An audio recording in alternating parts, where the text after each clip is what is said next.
দাঁড়িয়ে দাঁড়িয়ে ওর এই কথাগুলো এখানে শুনে যাবে? আমাকে যেতে হবে না? আমাকে কেউ কিছু শিখিয়ে দেয়নি।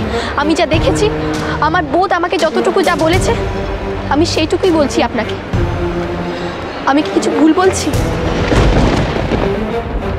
দাদা ভাই তুই বৌরানির কথা অন্তত ভাব, ছোট মার কথা ভাব। তুই চলে গেলে ছোট মা শেষ হয়ে যাবে দাদা ভাই। সাত্তকীর লাইফটাকে এভাবে শেষ করবার আগে তোমার ছোট মারও ভাবা উচিত ছিল তার লাইফেও এই দিনটা আসতে পারে। ওকে, এসো সাত্তকী, এবার আমাদের যেতেই হবে, চলো।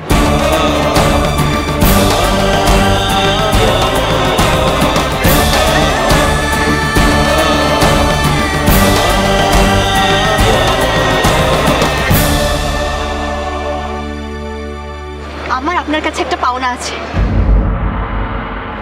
অলিকে বাঁচানোর জন্য আপনি আমায় কিছু দেবেন বলেছিলেন। আজ চাইছি আমি আপনার কাছে, আজ দিন আমায়।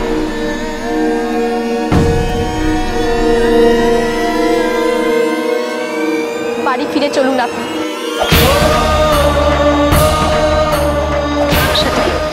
তুমি কি ওর প্ল্যানটা বুঝতে পারছো? ও এইসব করে করে আমাদের যাওয়াটাকে স্পয়েল করতে চাইছে, টাইম কিল করছে।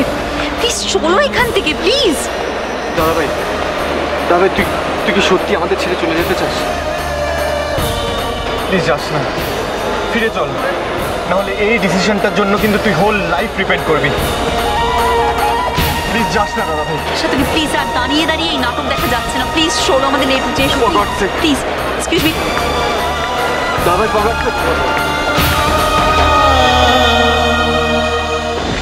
নিয়ে যাবে না? ও দাদা ভাইকে নিয়ে যাবে। ওকে আটকানোর রাস্তা আমার কাছেও আছে। দেখি ও কি করে নিয়ে যায় দাদা ভাইকে।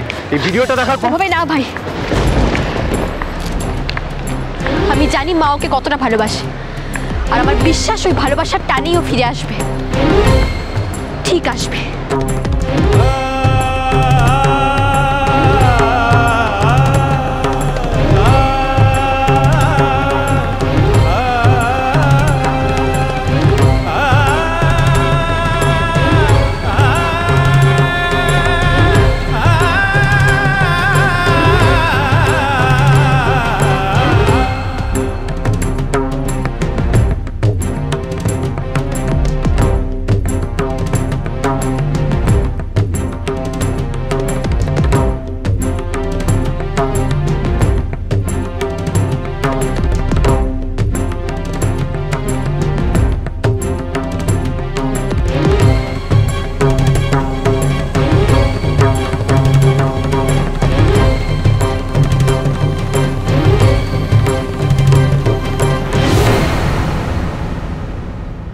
মিসেস গোস্বামী, আমি বলতে বাধ্য হচ্ছি যে you are crossing your limit.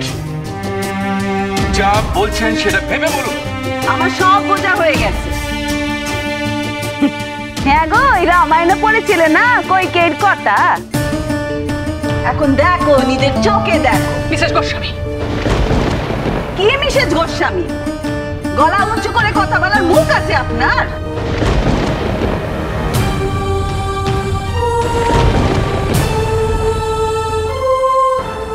আপনি যদি এখানে এইভাবে চিৎকার করে আর একটা কথাও বলেন তাহলে 100 বার বলবো, 1000 বার বলবো। আপনি যে ছোট মাসে যে বসে আছেন, আসল ব্যাপারটা হলো আপনি তো কারণ মাই হতে পারেননি।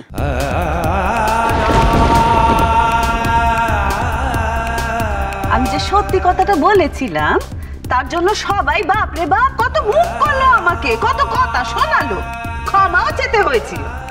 কিন্তু এখন প্রমাণ হয়ে গেল তো যে আমি সত্যি কথাই বলেছিলাম।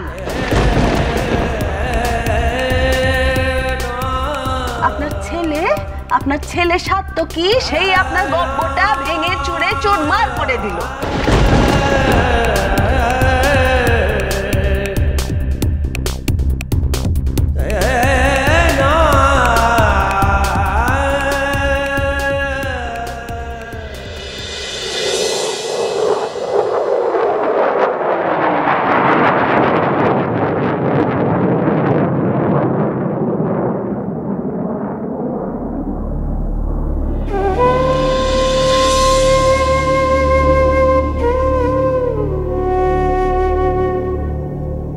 24 ঘন্টার মধ্যে তোমার ছেলেকে আমি ফিরিয়ে আনতে না পারি, তোমার অসম্মানের উত্তর দিতে না পারি, তাহলে এই মুখ আর আমি দেখাবো না।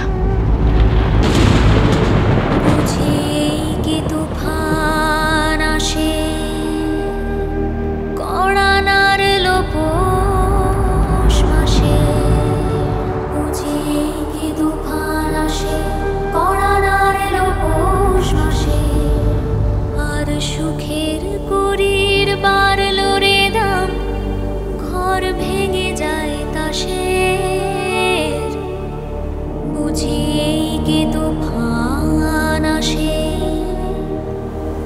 কড়ানার লোপোষ মাসে। চাঁদের আলো টিমটিমালে কোণের মানায় না, চাঁদের আলো টিমটিমালে কোণের মানায় না, চাঁদের কপালে চাঁদ টিপ দিয়ে যায়।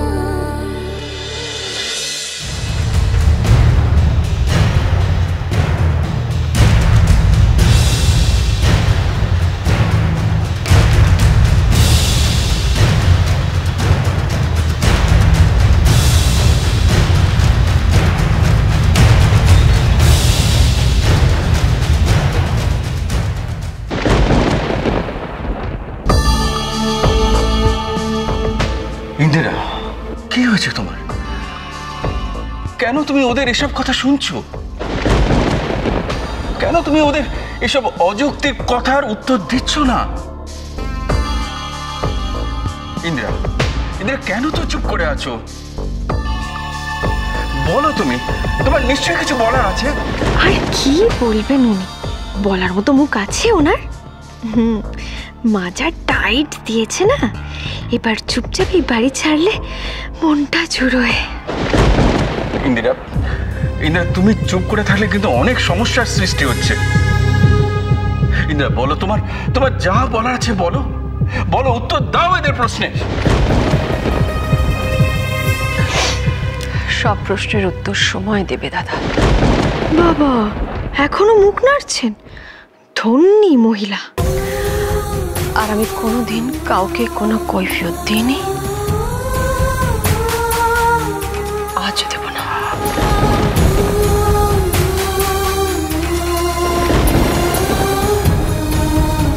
তা বললে কি করে হয় ছোট? কৈফিয়ত নেওয়ার অধিকার যদি তোর থাকে তাহলে কৈফিয়ত দেওয়াও তো উচিত, তাই না? নির্মলা,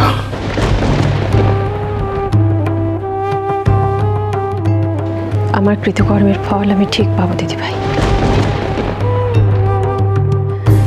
সবাই অন্যায় করলে যদি শাস্তি পায় তাহলে আমিও নিশ্চয়ই পাবো। না ইন্দিরা, তুমি কোনো ভুল করোনি, আমি বলছি। হ্যাঁ, কনকের হয়তো কোনো খামতি থাকতে পারে বা আছে, কিন্তু কনক এবারের বউরানী হিসেবে নিজেকে প্রমাণ করেছে, আমরা তার সাক্ষী আছি। দাদা, আপনি স্নেহবশত কথাগুলো বলছেন, কিন্তু সবাই সেরকম ভাবে ভাবে না। সবাই চাইছে যে আমি যেন তাদের মতন করে শাস্তি পাই। পাবো আমি শাস্তি, শুধু শুধু আজ রাতটুকু তোমাদের কাছে আমি সময় চেয়ে নিচ্ছি। ছেলে চলে গেল বনবাসে, এক রাতে উনি কি উল্টে পুল্টে দেবেন রে? মা, একটু আস্তে কথা বলো না, এখন একটু চুপি করো। এখন শুধু বসে বসে চুপচাপ শুনে যাও যা হচ্ছে। আজকের রাত আমার বিশ্বাস, ভরসা, ভালোবাসার পরীক্ষার রাত। তোমাদের কথা দিচ্ছি আমি কাল সকালবেলায় স্বেচ্ছা নির্বাসন নেব এই বাড়ি থেকে।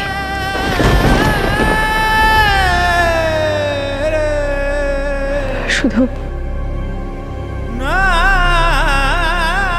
যাওয়ার আগে একবার তার গলায় ডাকটা শুনতে চাই।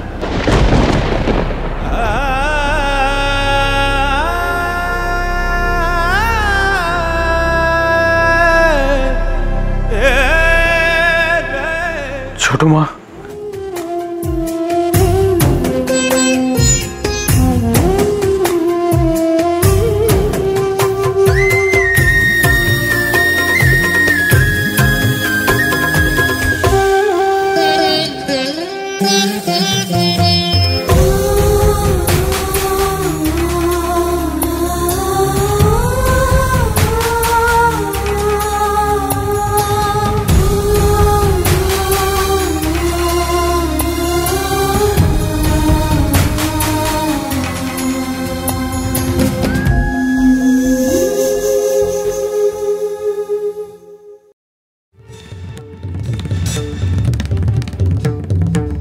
তুমি নিজের হাতে সোনার মুকুট পরিয়ে বরণ করেছিলে আমি, কিন্তু আমি তোমার ওই মুকুটের যোগ্য নই মা।